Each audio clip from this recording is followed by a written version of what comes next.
What's on your mind, my friend?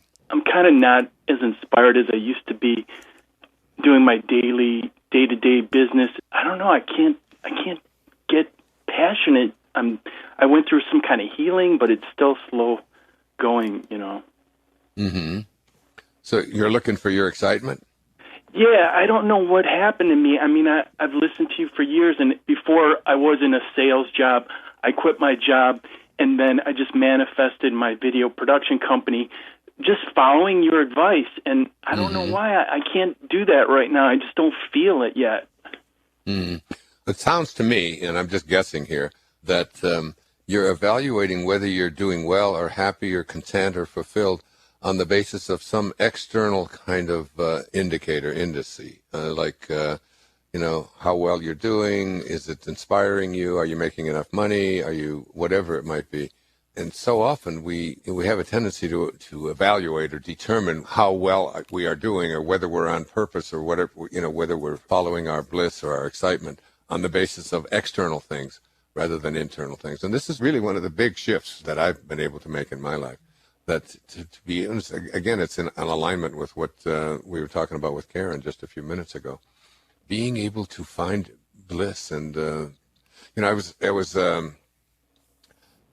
at an AA meeting, 15, 20 years ago, and I saw that there was a sign on the wall in the back of this room, and I had never seen it before. And I called it one of the 10 Secrets for Success and Inner Peace, a book that I wrote for my teenage kids a few years ago. And on the back of the wall in this room, and it was a sign, and it said, there are no justified resentments. And I thought, well, wait a minute. Well, what does that mean? And it's like, there's some things that, like, I resent a lot of the stuff that's going on. I resent our Congress, the way that they're acting about, guns and so on in our society. The city of Chicago, all these young kids getting shot. I mean, I've come up with a lot of things that I have resented. It said, there are no justified resentments. And this is one of the great lessons of Alcoholics Anonymous, is that you got to go into your mind and look back at everything that's ever happened to you or whatever.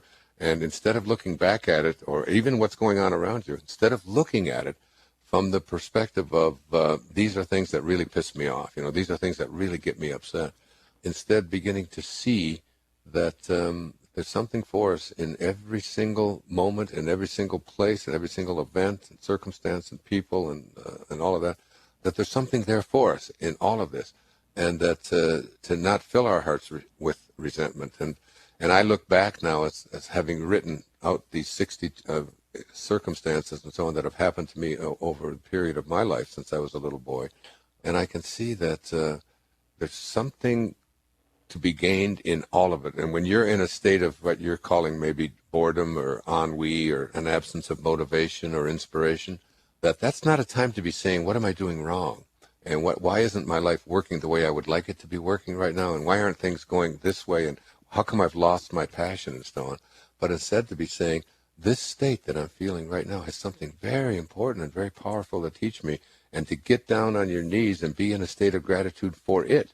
And then you'll find that if you shift your consciousness, your thinking, out of I can't find my passion or my excitement or whatever it is in doing this, that, or the other thing, and instead of saying, I bring my excitement to everything that I do in my life. It's like I used to talk to somebody who really, really loved gardening, and they'd say, it's like you can't go out and garden and hope that by being out there in the garden that's going to bring you some happiness, because there is no way to happiness. Happiness is the way. What you have to do is bring your happiness or your joy or your fulfillment or your gratitude or your awe or your bewilderment.